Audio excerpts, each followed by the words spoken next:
இது மகிமை நேரம். பிதாவாகிய தேவனாலும் கர்த்தராகிய இயேசு கிறிஸ்துவினாலும் உங்கள் யாவருக்கும் அன்பின் வாழ்த்துக்கள். ஜெபம் செய்துவிட்டு செய்திக்கு நேராக நம்ம போகலாம். சர்வ வல்லமையுள்ள எங்கள் நல்ல தகப்பனே, இந்த நல்ல நாளுக்காக உண்மை நாங்கள் ஸ்தோத்திரிக்கிறோம்.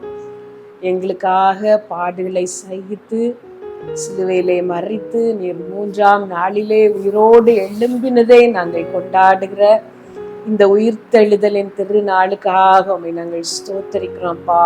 இயேசப்பா, உம்மை நாங்கள் துதிக்கிறோம். நீர் எங்களுக்காக பட்ட பாடுகளுக்காக நாங்கள் உம்மை நேசிக்கிறோம்.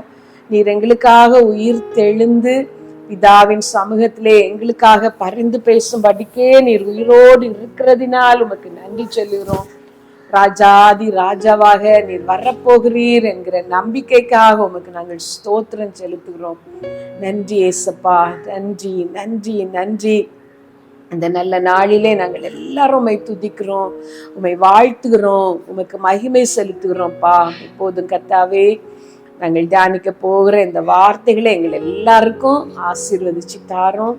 இதற்கு விரோதமாய் நிற்கிற எல்லா அந்தகார ஆவிகளையும் இருளின் ஆதிக்கங்களையும் இயேசுவின் நாமத்தினால நாங்க கட்டி ஜெபிக்கிறோம். இயேசு கிறிஸ்துவின் இரத்தத்தை நாங்க தளித்து ஜெபிக்கிறோம். உம்முடைய பிரசன்னம் எங்களை நிரப்பட்டும், உம்முடைய அபிஷேகம் எங்களை நிரப்பட்டும், உம்முடைய கிருபைக்கு எங்களை நாங்கள் ஒப்பு கொடுக்கிறோம். பேசுகிறது நீங்கள் அல்ல, உங்கள் பிதாவின் ஆவியானவரே உங்களிலிருந்து பேசுகிறவர் என்று சொன்னீர். ஆவியானவரே, நீர் எங்களோடு பேசும். எங்கள் எல்லாருடைய இருதயத்தை நீர் திறந்திரணும். நான் உன் வாயோடே இருந்து நீ பேச வேண்டியதை உனக்கு போதிப்பேன் என்று சொன்னீர். நீர் எங்கள் வாயோடே இருந்து பேச வேண்டிய வார்த்தைகளை நீர் எனக்கு தர ஜெபிக்கிறேன். இந்த மகிமை டிவியை இதை கேட்கிற ஒவ்வொருவரையும் உடைய ஆளுகைக்கும் கிருபைக்கும் நாங்கள் ஒப்பு கொடுக்கிறோம். எங்களை ஆசீர்வதியும். தெய்வ பிரசனம் ஒவ்வொரு வீடுகளிலேயும் இறங்கட்டும் ஆண்டவரே. ஒவ்வொரு குடும்பங்களையும் ஆசீர்வதிக்கட்டும். இயேசு கிறிஸ்துவின் நாமத்துல கேட்கிறோம் பிதாவே, ஆமென். உங்கள் எல்லாருக்கும் உயிர்த்தெழுந்த திருநாளின் வாழ்த்துக்கள். கர்த்தர் தாமே உங்கள் ஒவ்வொரு குடும்பங்களிலேயும் அவருடைய உயிர்த்தெழுதலின் வல்லமையை காட்டி பெரிய அற்புதங்களை செய்து உங்களை மகிழ்விப்பாராக என்று இயேசு கிறிஸ்துவின் நாமத்திலே உங்களை நான் வாழ்த்துகிறேன். இது நம்ம எல்லாருக்கும் சந்தோஷமான ஒரு நாள். இயேசு கிறிஸ்து உயிரோடு எழும்பினதினால் நமக்கு ஒரு நம்பிக்கை உண்டு, நமக்கு ஒரு ஆசீர்வாதம் உண்டு. இந்த நாள் நம்ம எல்லாருக்கும் ஒரு விசேஷித்த நாள். இயேசு கிறிஸ்து மரணத்தையும் சாபத்தையும் பிசாசையும் வென்று அவர் 3ஆம் நாளில் உயிரோடு எழும்பினார். உயிரோடு எழும்பினது மாத்திரமல்ல, அவர் நமக்காகவே ஜீவித்து கொண்டு இருக்கிறார். நமக்காக அவர் உயிரோடு பிதாவின் வலது பாரிசத்திலே இருந்து பரிந்து பேசி கொண்டிருக்கிறார். இயேசு கிறிஸ்து உயிரோடு இருப்பதினால்தான் நாம் இன்றைக்கு இவ்வளவு சமாதானமாக சந்தோஷமாக இருக்க முடிகிறது. இயேசு கிறிஸ்துவின் உயிர்த்தெழுதல் நம்ம எல்லாருக்கும் மகிழ்ச்சி. விசேஷமாக அருமையானவர்களை இழக்க கொடுத்தவர்களுக்கு ஒரு பெரிய நம்பிக்கையையும் ஆறுதலையும் தருகிற ஒரு நாள். இதில் கேட்கிற இந்த செய்தியை கேட்கிற யாராவது உங்களுக்கு அருமையானவர்களை இந்த சமீப நாட்களிலே இறக்க கொடுத்து துக்கத்தோடு இதை கவனிக்கிறீர்களானால் உங்களுக்கு ஒரு நல்ல செய்தி. நிரந்தரமாக நாம் அவர்களை இழந்து விடவில்லை, அவர்களை நாம் சந்திப்போம். ராஜாதி ராஜாவாக கத்தாதி கத்தராக இயேசு கிறிஸ்து வரும் பொழுது மகிமையோடே நாம் அவர்களை சந்திப்போம். அந்த நாள் நம்ம எல்லாருக்கும் இன்பமான நாளாக பாக்கியமான நாளாக இருக்கும். ஆகவே உங்களை தேற்றிக் கொள்ளுங்கள். உயிர்த்தெழுந்த சர்வ வல்லவருடைய ஆறுதல் உங்கள் குடும்பங்களிலே பெருக உங்களுக்காக நாங்கள் ஜெபிக்கிறோம். உங்களை வாழ்த்துகிறேன். இயேசு கிறிஸ்துவின் பாடுகளை, அவருடைய மரணத்தை இவ்வளவு நாட்களும் நீங்கள் தியானித்தீர்கள். அவருடைய உயிர்த்தெழுந்த வல்லமையை நீங்கள் உங்கள் வாழ்க்கையிலே அனுபவித்தீர்கள் என்று நான் நம்புகிறேன். இந்த வாரத்தின் தொடர் செய்தியாக மனிதராகிய நமக்கு வருகிற பாடுகள், அந்த பாடுகளை நாம் எப்படி மேற்கொள்வது, பாடுகளிலே நாம் என்ன செய்வது என்று சொல்லி நாம் தியானிக்க போகிறோம். இயேசு கிறிஸ்துவின் உயிர்த்தெழுதலின் வல்லமையை நாம் அறிந்து கொள்ள வேண்டுமானால் அவருடைய பாடுகளுக்கு நாம் உட்பட வேண்டும். அவருடைய பாடுகளுக்கு நாம் பங்காளிகளாக இருக்க வேண்டும். பவுல் சொல்வார், எப்படியாகிலும் அவருடைய உயிர்த்தெழுதலின் வல்லமை அறிந்து கொள்ளும்படிக்கு நான் பாடுபடுகிறேன் என்று சொல்லி. உங்கள் வாழ்க்கையிலேயும் கூட பாடுகள் வருவது கர்த்தருடைய வல்லமையை நீங்கள் உணர்ந்து கொள்வதற்காக. விருதாவாக அவர் உங்கள் வாழ்க்கையிலே பாடுகளை அனுமதிப்பதில்லை. ஏதோ ஒரு காரியத்திற்காக நாம் பிரயாசப்படுகிறோம், கஷ்டப்படுகிறோம். அது கிடைக்குமா கிடைக்காதா என்பது கேள்விக்குறியாக இருக்கிறது. நம்முடைய பாடுகள் நமக்கு பெரிதாக தெரிகிறது. வேதத்திலே பாடுகள் என்று சொல்லும் பொழுது யாக்கோபு ஆதியாகமம் 31:40 சொல்வார், எல்லா பாடும் நான் பட்டேன். தன்னுடைய மாமனாரோடு லாபானோடு அவருடைய வாழ்க்கையை பற்றி சொல்லும் பொழுது அவர் சொல்வார், இத்தனை வருஷமாக, இந்த 20 வருஷ காலமாக இரவிலே எனக்கு நித்திரை தூரமா இருந்தது. பகலிலே நான் பிரயாசப்பட்டேன். பகலிலே வெயிலும் இரவிலே குளிரும் என்னை பட்சித்தது. உம்முடைய ஆடுகளிலே பீருண்ட எல்லாவற்றிற்காக நான் உத்தரவாதம் பண்ணினேன், நான் கஷ்டப்பட்டேன், நான் பாடுபட்டேன் என்று சொல்வார். இயேசு கிறிஸ்து தன்னுடைய சிலுவை மரணத்தை பற்றி சொல்லும் பொழுதெல்லாம் மனுஷகுமாரன் பாடுபடவும் உயிர்த்தெழுந்திருக்கவும் வேண்டியது அவசியம் என்று சீஷரிடம் சொன்னார். பாடுகள் நம்முடைய வாழ்க்கையில ஒவ்வொருத்தருக்கும் ஒவ்வொரு விதமான பாடுகள். எல்லாருக்கும் பாடுகள் ஒன்று போல வருவதில்லை.